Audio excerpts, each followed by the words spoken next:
একবার হলেও এই ভাজিটি বানিয়ে খাবেন। ভাতের সাথে খেতে এটা দুর্দান্ত লাগে। একবার বানিয়ে খাওয়ার পরে সবজির এই অংশটা ফেলে দিতে কয়েকবার ভাববেন। উপকরণ হিসাবে এখানে নিয়েছি লাউয়ের খোসা, স্প্রিং অনিয়ন, কয়েকটি কাঁচামরিচ, একটি পেঁয়াজ, কয়েক কোয়া রসুন এবং শুকনা মরিচ, সাথে ধনিয়া পাতা। অপশনাল হিসাবে চিংড়ি মাছ। আমি চিংড়ি মাছ দিয়েছি কারণ আমার চিংড়ি মাছ দিলে এই ভাজিটার ঘ্রাণ আরও কয়েক গুণ বেশি মনে হয়। আপনারা চাইলে চিংড়ি মাছ স্কিপও করতে পারেন। যতটুকু সম্ভব পাতলা করে লাউয়ের খোসাগুলো কেটে নিচ্ছি। পাশে একটি ফ্রাই প্যানে পেঁয়াজ কুচি, রসুন, শুকনা মরিচ ভেজে নেব।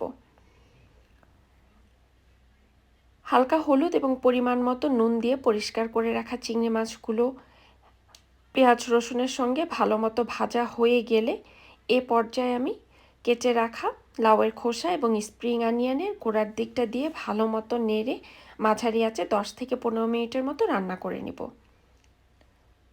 এ পর্যায়ে লাউয়ের খোসা 70% মতো সিদ্ধ হয়ে যাবে। তারপর বাকিটুকু স্প্রিং অনিয়ন এবং 3-4টে কাঁচামরিচ ফালি করে দিয়ে দিব। কয়েক মিনিট পরে ধনিয়া পাতা দিয়ে নামিয়ে নিলেই দুর্দান্ত স্বাদের লাউয়ের খোসা ভাজি রেডি।